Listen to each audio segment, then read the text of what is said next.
We have Ms. Anjali Chaudhary, who is the Head of Organizational Effectiveness at Tech Mahindra, who will be moderating this panel discussion.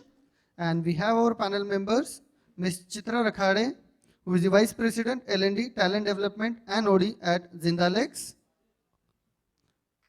Ms. Bharti Malhotra, Senior Vice President, L&D at Kotak Mahindra Bank. Dr. Rubi Khan, Assistant Vice President, People Initiatives, Talent Management and OD at Max Life Insurance. Ms. Tina Khanna, Lead Continuous Learning and Talent Acquisition at Lenskart. Sorabh Bajaj, Vice President, Business Excellence at Sunstone. Ms. Naina VG, Head of Employer Relationships at ACCA. Ms. Chetna Munshi, Head Global Compliances and DNI at Ericsson Global India. And Vipin Kaul, Regional Sales Head at Adobe. Please have a huge round of applause for all the panel speakers. And Anjali ma'am, over to you to take this forward. So a very, very good afternoon, ladies and gentlemen. It's indeed a big honor and a privilege to be sharing the podium with such a big august panel over here. The year of 2020 actually was a big game changer and a turning point in our lives for many ways. We remember it fondly, we remember it with regret, we sometimes remember it with pain also. But having said that, from a professional point of view, the year of 2020 left with us some complicated challenges, problems that we are still trying to devise and find solutions to in today's world. At this point, I'm really tempted to share a short story with you. It's a story about a bridge. It's called the Bridge on River Chalutaka. So this bridge exists in a small county on a continent of South America. And the river Chalutaka was one of the furious rivers. And every year, it used to flood and cause havoc in the lives of the locals. So one day, they all decided to construct a bridge on this. They floated tenders, but to their dismay, not many industries or firms were interested in that bridge because the course was difficult, it was complicated, and the river was untamed. Finally, after a long search, a Japanese firm decided to construct the bridge for them. And it took 2 years for the Japanese firm to construct that bridge. Once the bridge was constructed, it was definitely a piece of beauty, a fine engineering marvel. But the story goes that less than a year after the bridge was constructed, a cyclone took place in the area, a massive one. It was so massive that when it did subside, the bridge was rendered irrelevant. It was rendered irrelevant because the cyclone had forced the river to change its course. And that's exactly what happened to all of us. The terms like out of syllabus, oh, we weren't prepared for this, or this is unprecedented, is what happened to learning and development, what happened to the technology that we use in the firms, what happened with the hybrid movement of the workforce. So today, with the esteemed panel that I have over here, we are going to try to find answers to some of the common challenges, problems, situations that we face in the business and see how they have enabled their business to overcome some of them. Okay? So I'm going to dwell right into this, and I'll start with you. So Chitra, let's start by establishing what exactly do we mean by hybrid.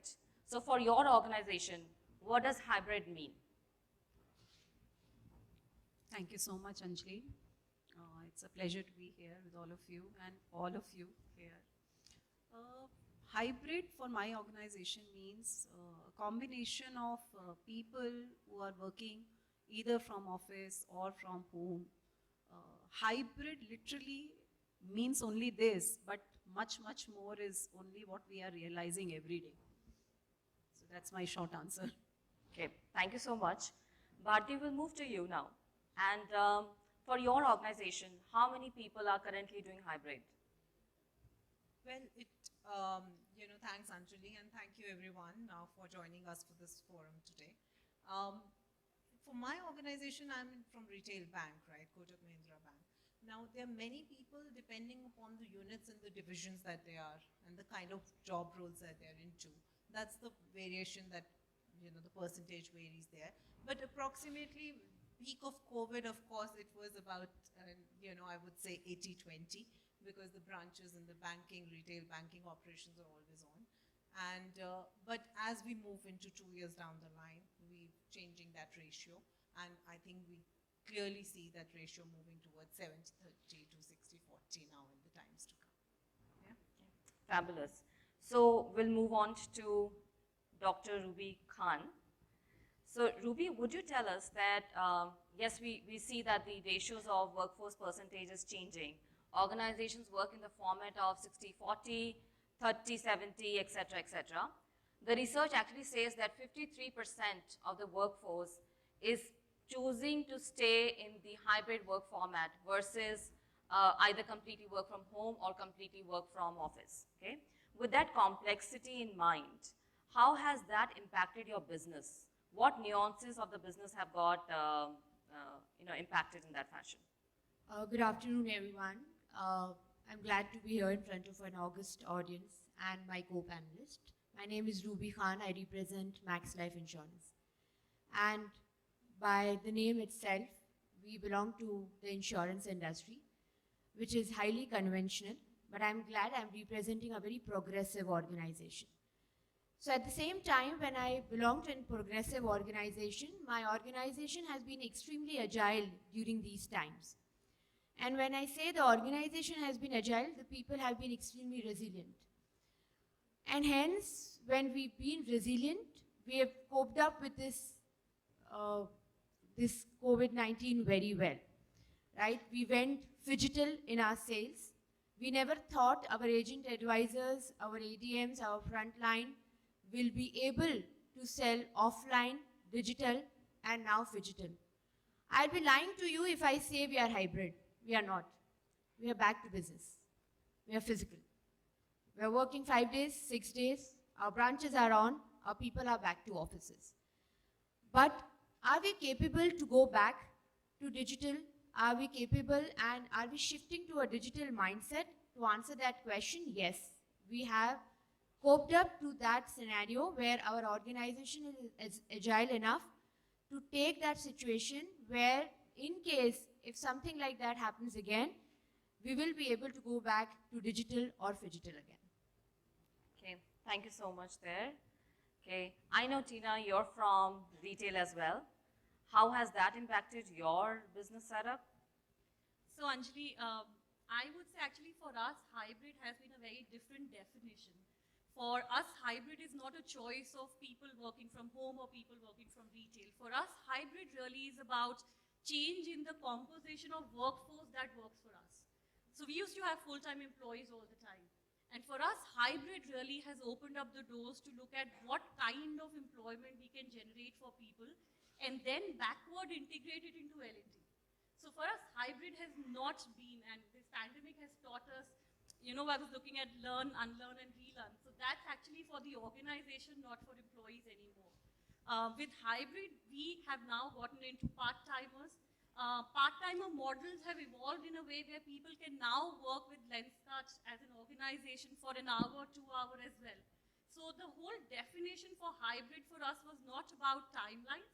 It was about the composition of the employment opportunities that people could get. And now with the workforce that's available in the market, you know, there's a lot more flexibility for people to come in.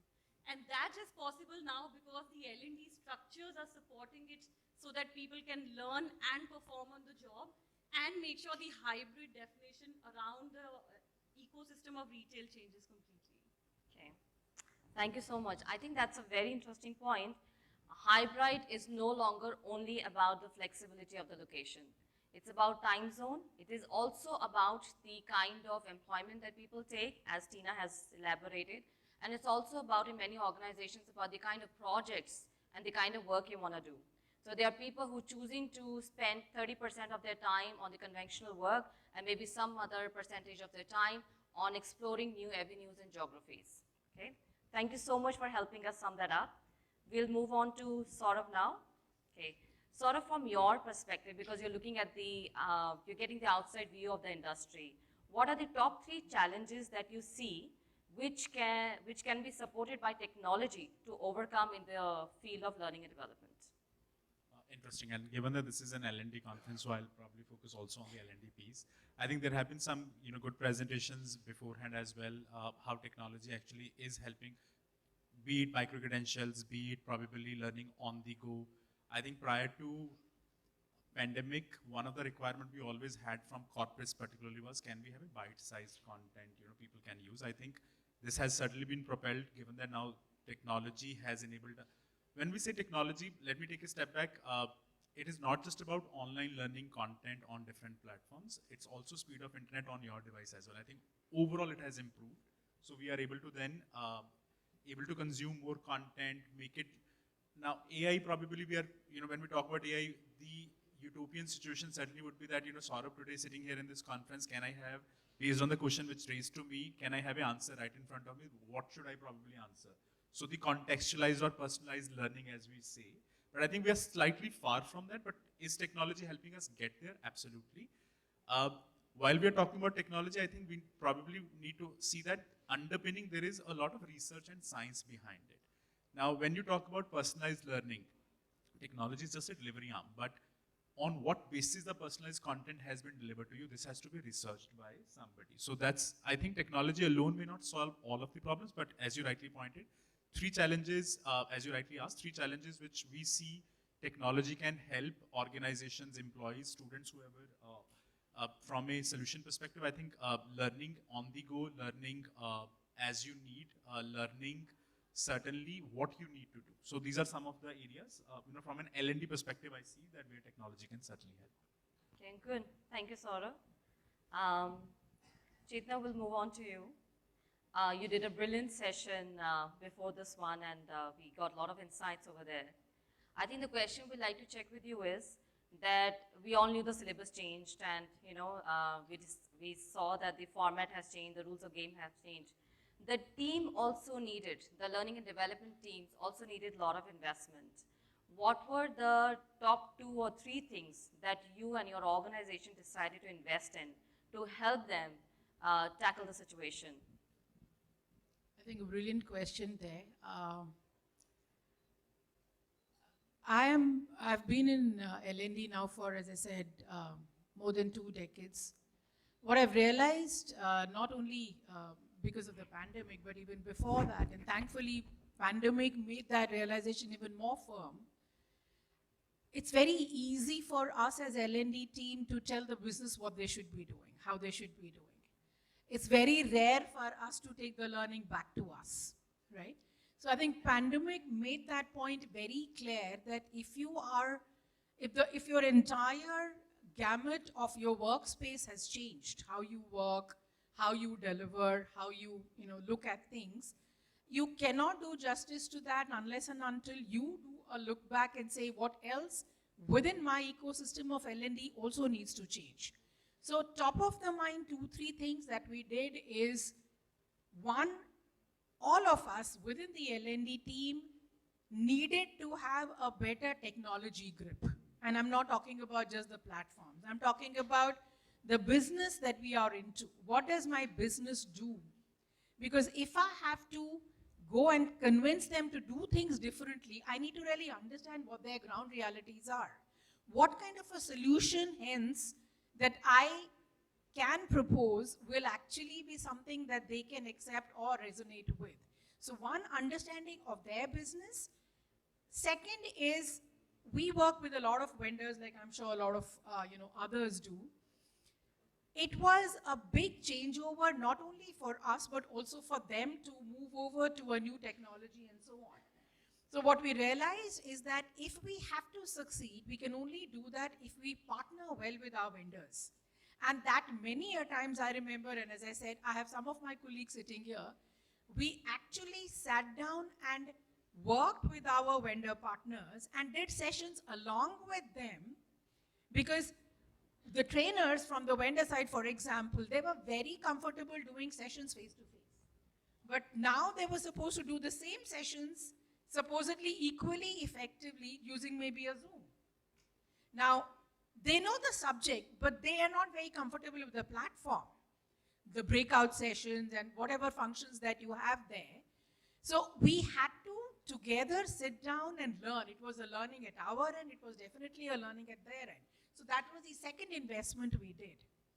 And the third and final one was around the content. I mean, the earlier session here talked a lot about it. And I think all of us realized that what content worked earlier would have to be relooked because now the realities were different.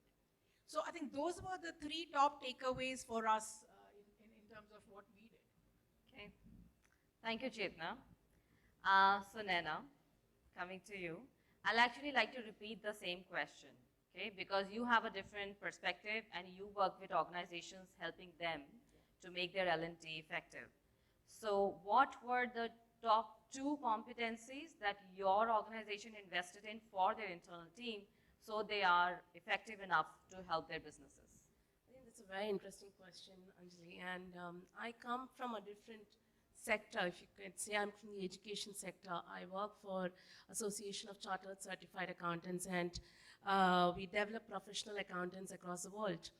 For us, hybrid has been always there, even before lockdown, because we work with almost 180 countries. We have employers. So we have 3 different types of stakeholders. One is we work with almost 8,000 employers who are looking for skill. They are looking for resources, and they're looking for upskilling. We have a separate stakeholder, which are our students and members who want to take up the qualification so that they are employable and they get their career and the dream job. And the third stakeholder is our learning providers who provide the educate training to our students and members so that they are employable. So for us, when we have to look at the competency, we have to look at all our stakeholders. The first and the foremost challenge for us was during lockdown, how do we take such an integral thing, which is our examination? How do we conduct examination across the globe on the same day, at the same time? That was one of our challenge. One of the things that we worked on was remotely invigilated exam. We looked at platforms, we looked at ensuring the integrity of the exam is kept aligned, but still able to deliver that for our students and members to progress in our qualification. That was a huge investment for us, but I believe that really helped us because now we are able to go to the corners of India and corners of across the world where students are able to sit at their home and take exam without traveling to a center. And that also helped us to make them more digital. That's what our employers were asking for. So that was one of the competencies that we looked at. The second was, how is it that we are able to upskill the upskill need of our employers? And that's where we came up with our LMS, which is, in our LMS, our programs were on an inclusive approach. We did research with our employers to understand the need of the program. Then we co-created with them. So we co-created with, let's say, PwC, we co-created with Deloitte certain programs, which was the need for today and for the future. And second thing that we did is that program interactive enough so that we can pull the crowd? And the third is that program making a job-ready kind of a concept wherein we are able to have realistic case studies in between the program so that the learner is able to use it then and there itself, and it's an outcome-based learning. So those are the 2 things that we did during this lockdown, and I think that was a very, very great investment that we did, which will help us even in the future. Okay, thank you, Naina. Yeah, that's a very, very interesting answer and a good perspective that you've given us. So moving to you, Vipin, from the business perspective, 2 key challenges that you continue to hear from your stakeholders. Great question, and first of all, great to be here and being amongst the esteemed panelists. I've been working in this industry since last 11 years, working with L&D professionals like all of you. So something in specific around the business side that, and again, this is coming in from whatever experiences that we saw in last 2 years. from customers, even internal to Adobe as well. Problems around, first of all, we obviously were on the bright side of this pandemic. Sorry to say that, but we were one of those organizations that got a boost in terms of technology adoption by customers. I think same might be the case with Naina as well here. But one thing that really came as a challenge for us was how we could internally in Adobe and with the customers collaborate a sense of culture, which was missing. That cultural element with people obviously operating in hybrid scenarios was missing. The second thing that was missing was the collaboration. And it was kind of a nightmare for people, and people managers to, come up with a plan to address both these things together in an integrated environment. Thankfully, again, the cultural attribute got addressed with, and again, culture has a very two-pronged meaning. One is definitely coming in as a vision from the organization itself. What does it believe in? And the other part is driven by the elements of L&D, because we are again in an L&D forum here. We keep on talking about the P's of marketing. I think there are P's to L&D as well. People, platform, and processes. And all of these three are like intertwined together, I would say. So, again to your question, I think those two problems were there, and I think were solved by the businesses itself through people, process, and platforms. Since I come from a platform side, I could give a platform view of my story. I heard Sorabh talk about those challenges around learning being too cumbersome. So micro learning kind of assisted us there.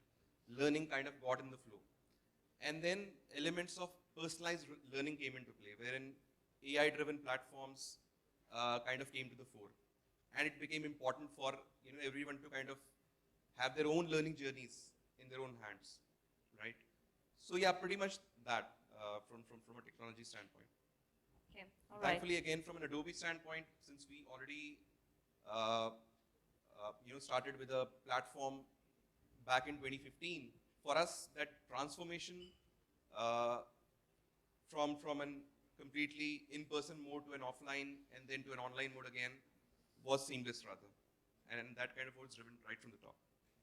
Okay, thank you. I think we heard one of the speakers talk about earlier saying before COVID and after COVID. So what were your take-up on the platforms by the Indian market before COVID and after COVID? What is the difference in business like? Great question again. So again, from a platform standpoint, while the need of platforms always existed, even pre-pandemic as well, customers were obviously learning into platforms, looking for platforms for internal employees. Where we have seen the greatest growth from an Adobe standpoint is customers today talk about platforms which are holistic in nature, not just catering to their internal employees as a cohort. And again, the cultural element is always there within an organization, right? So they always look for a platform that speaks the same language, not just for their own employees, but also for their partners, customers. That is what was the biggest gap when we went into this COVID environment. And that's where the greatest demand came from. Like, how can they create that sense of belonging with their customers, which was absolutely disintegrated now with COVID? How can they keep partners alongside them? So that's where we kind of got the greatest demand.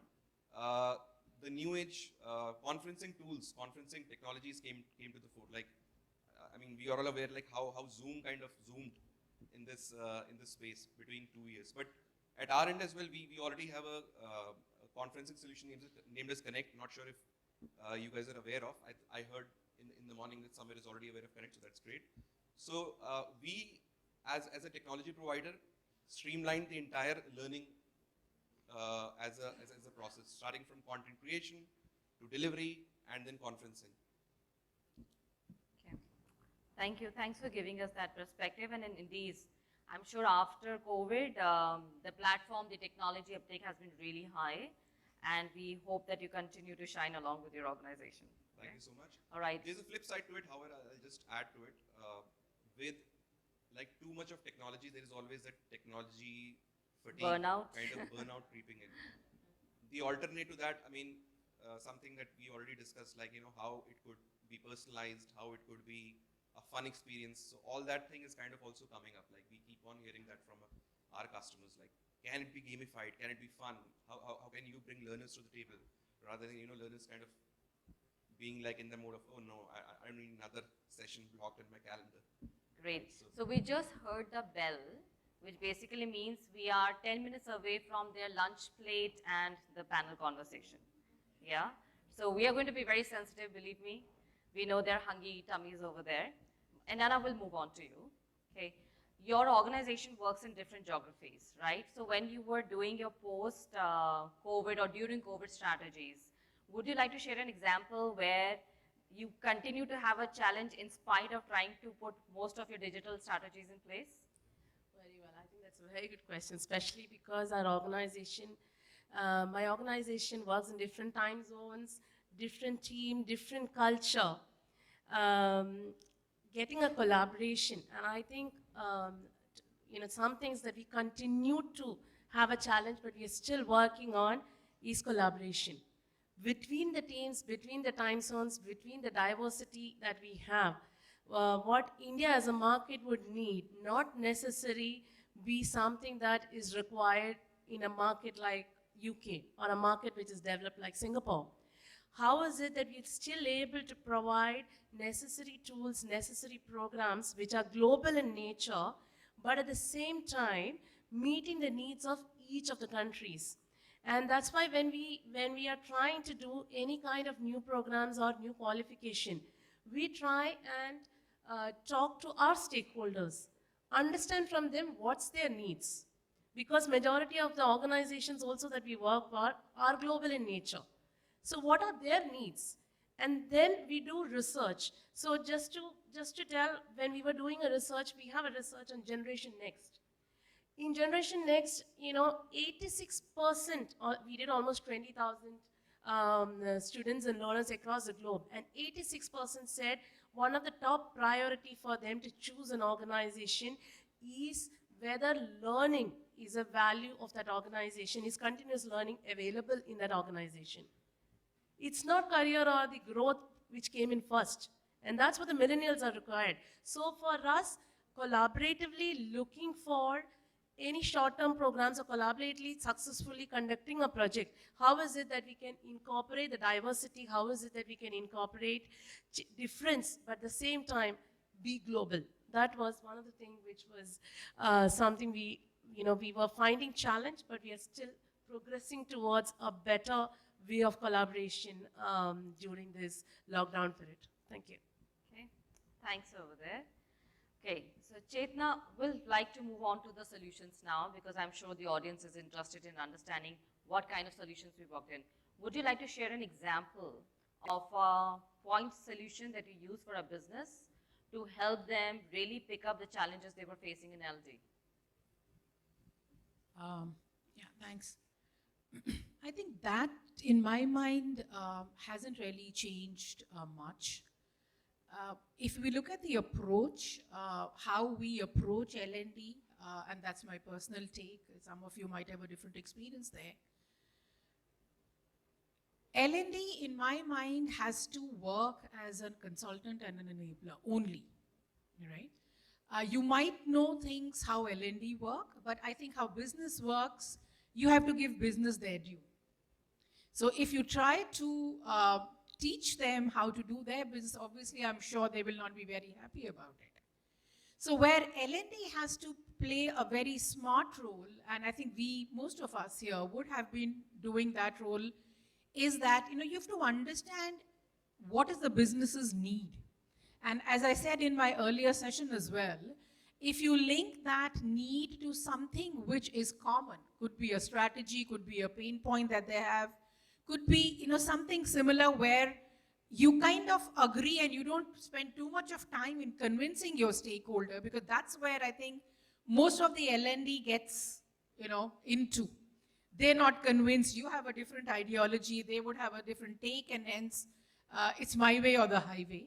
So if you really anchor your entire conversation around what is your strategy, what are your pain points, what are your growth plans, and then you come from a solution mindset to say, okay, if this is what your plan is and this is what your future roadmap looks like, these are the possible options that you can offer to them, and you can actually start working on a solution rather than pondering on what to really work on, right? So I think that approach in my mind is evergreen, because business has to know what they need. You can only help them fine-tune it from an approach perspective. Okay, thank you. Can I Thanks, just Bill. build on that one? And Please then go ahead. Sure. Yeah. So I can share a couple of examples, or maybe I'll stick to one in the interest of time. I think one of the things we realized in the last couple of years that our L&D approach has been very focused based on the competency frameworks. You will have some set of skills for a role, whether you call it competency framework or otherwise. But that was pretty clear that if you are at this particular level, career level for this role, these are the skills you need, and I will do an assessment every year, and then accordingly L&D interventions will happen.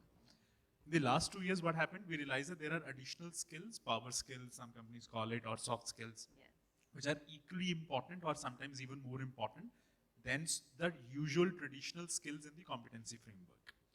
So I think in the last 2 years, what I see L&D teams coming up with brilliant solutions around that as well is, can we help people identify that probably at a junior most level, there is slightly more intervention required for management of self. But then probably at a middle level or a senior level, it is more about how do you enable your team to do their work. Because a lot of people, I'm not sure what's your experience, but my experience has been during pandemic time, a lot of people became micromanagers. You will get WhatsApp, you'll get Slack messages, you'll get emails, what's happening, what's not happening. And that indicated to leadership that, okay, there needs to be some intervention. We need to tell them that you need to chill, relax, people are working. Just because you can't see them. So that was one of the challenges we faced, and I think L&D team obviously helped us identify, distill down that these are the skills in addition to your usual competency frameworks you need to. So we updated the competency frameworks now, and which is now being applied from a hybrid model as well. Just wanted to add that. Cheers. I think a brilliant response over there, Sorabh, and extremely enlightening. Just to add on to what you have said, in TechM, where we work with about 160,000 people, most of our population, over 80% of the population is under the age of 30, right? So imagine if they had not experienced, while they did in certain pockets, a work from home setup. For them, it was a vacation, or at least all the managers assumed so, right?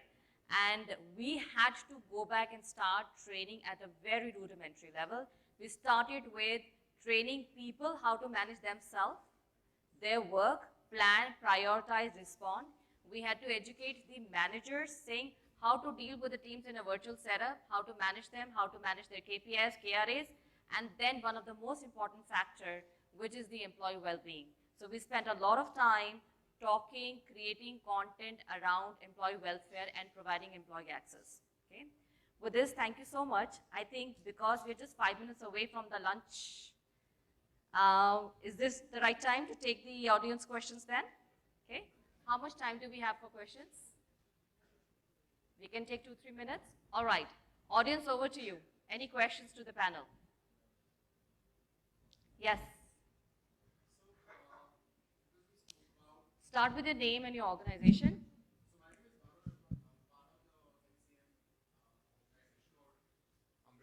Can you hear me? Okay. So my name is Varun. I'm part of the MCM company. I have two questions which are intertwined. The first one is, because we spoke about future trends, future skills, the fundamental question to what even Chetna mentioned is to ask the right question.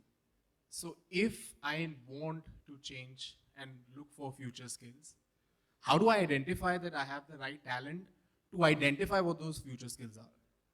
Second question, we spoke about digital knowledge and AI and all of that, and it can not just cause fatigue, but also some form of toxification. So how do we within the learning space ensure that while we are moving into a virtual or a digital space, but we don't forget the human element of it? How do we address that? Okay, great. Thanks, Varun. Leena, would you like to take that question? Yeah, You can take the first or the second part, whatever you I'll like. take the digital part of the question, and I think that's a really real problem today, where we've got multiple people addressing go into digital space, but we also know that one, it leads to fatigue, but second, there is a lack of governance around the content that's being put out, and how do you manage and govern that? And I think one of the things in Lenskart we've done that, and I'll share that my organization's example, how we are managing that, and maybe that helps out. So we are about a 6,000 employees company spread across India, Middle East, parts of US, and now Southeast Asia as well. And we've got an LMS platform called Credo, which really enables us to provide authoring tool to everybody. So today now we are in a space where authoring is not limited to just L&D. It's now going global, and the platform is so intuitive in itself that anybody can author very easily. But that also brings us the challenge of how do we make sure that the information content, not just micro-learning, but also gamification and any sort of engagement going on the platform, has some sort of governance around it. So there are two parts to it that we've built in Lenskart. One is a very, very refined framework for content development and content engineering, as we spoke this morning. How do people understand what is it that I'm trying to achieve out of this content, and hence is it usable for everybody? So we rely a lot on reels being created by the employees in Lenskart stores who they send back. For example, if there's a new product launch, we really encourage people to wear it and then create reels and share it. And our LMS platform helps us to do that. But there is a governing framework that's provided to everybody to make sure that it doesn't crosses the line where it shouldn't. So that's one part of it. The second part of it is the checks that we have from a management point of view to remove the content that doesn't fit in. But I think it's really the culture of the organization. The moment you start building the culture of the organization, which is really about engagement and co-learning rather than just putting anything out, I think the governance requirement starts to reduce down. But the engagement and fun starts to take over, which is where L&D meets the fun. I don't need to go into classroom to learn anymore sort of comes up. Okay, thank you. I think the first part of your question, Varun, Chitra wants to take. Can I request you to pass the mic? Thank you. Yeah. So Varun, this is something that all of us are facing as L&D professionals, and that's where, during the course of time, the learning happened for us also. Because what we are churning out as a content, and the importance of the content now becomes so important. What is it that we are including in the content? How do we tackle the application part of the content? There are skills that we are trying to teach via whatever platform, virtual, face-to-face, hybrid manner. At times, both the kind of participants are there. But then, how do you deal with the situation of application? I mean, how do you ensure that the retention is there?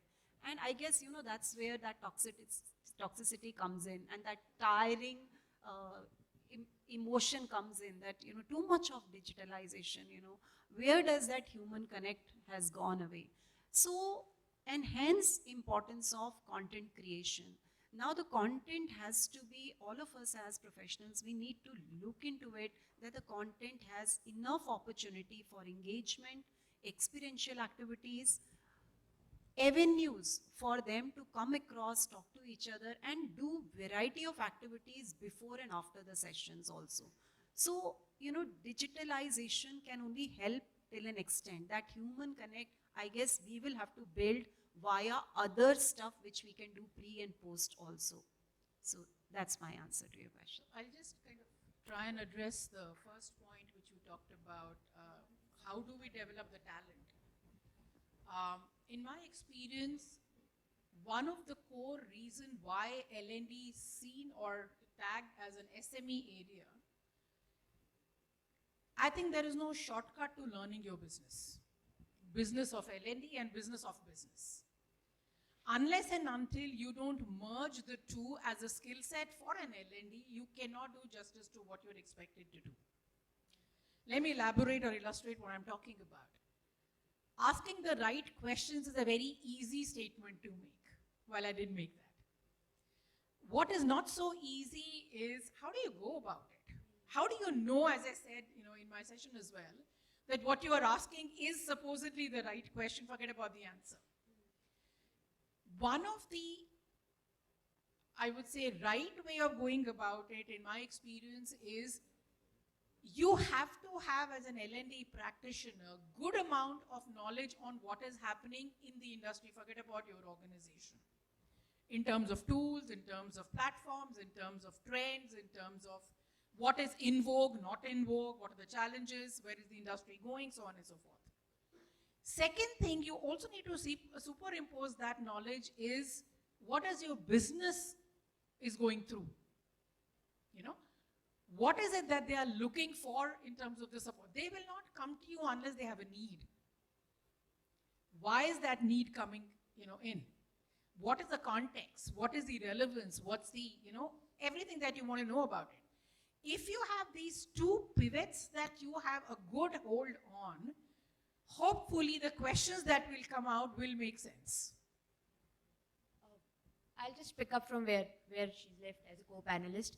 At times when I sit with my L&D colleagues, leaders and HR leaders, they call me a business leader because I wear a hat of business leader. To answer your question, the gun is always on the head of L&D practitioner to run a capability program to improve the competencies of leaders.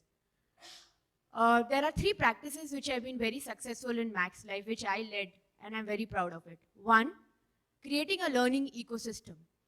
The solution of all the questions is not a learning intervention. It is creating a learning ecosystem which is probably capability, appreciation, recognition, and empowerment. What we forget is every person has a supervisor, and that supervisor is equally accountable for that individual within the organization. And hence, we need something called leader-led programs, number 1. Number 2, every people intervention needs to have a business imperative.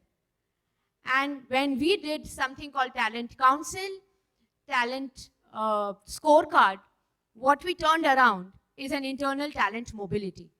What leadership pipeline needs at this point in time is 3 things: sense-making, self-discovery, and experimentation. It is very easy to say, give them experience, exposure, education. The day we deploy it as L&D practitioners, we will be actually able to give them business outcomes. And that's what exactly we did. We have an internal ratio of 25% in talent mobility among distribution across all channels. So that's what we did during the COVID times. Thank you. Thank you. Thank you. Make some ending calls. Okay. Any other question? So we are running late. Or do we want to rush to the lunchroom? We can take the questions offline. All right. All right. So I think I've been requested that the lunchroom is awaiting, and the questions are going to come to you guys offline now. And just to sum it up, I think a lot of wisdom and insights have been shared in today. And to some of the inputs that I have been able to gather, a hybrid format is new for few. It's a way of life for many, but the complexity and the scales are definitely changing. Every organization is trying different ways and means and methods to figure out what is the equation that is going to work best for them. The business scenario continues to be dynamic, but some of the basic elements that we can continue to work with are definitely your content. The quality is going to take a very, very big precedence over there. Number 2 is the people connect to ensure that technology doesn't really create that fatigue. Number 3 is the business collaboration. Obviously, if the business is not in tune, there's no way creating a fabulous project. And then 4th is the technology, where partners like Adobe and some system can support us. So having said that, I want to thank all of you for your lovely time, insight, and time.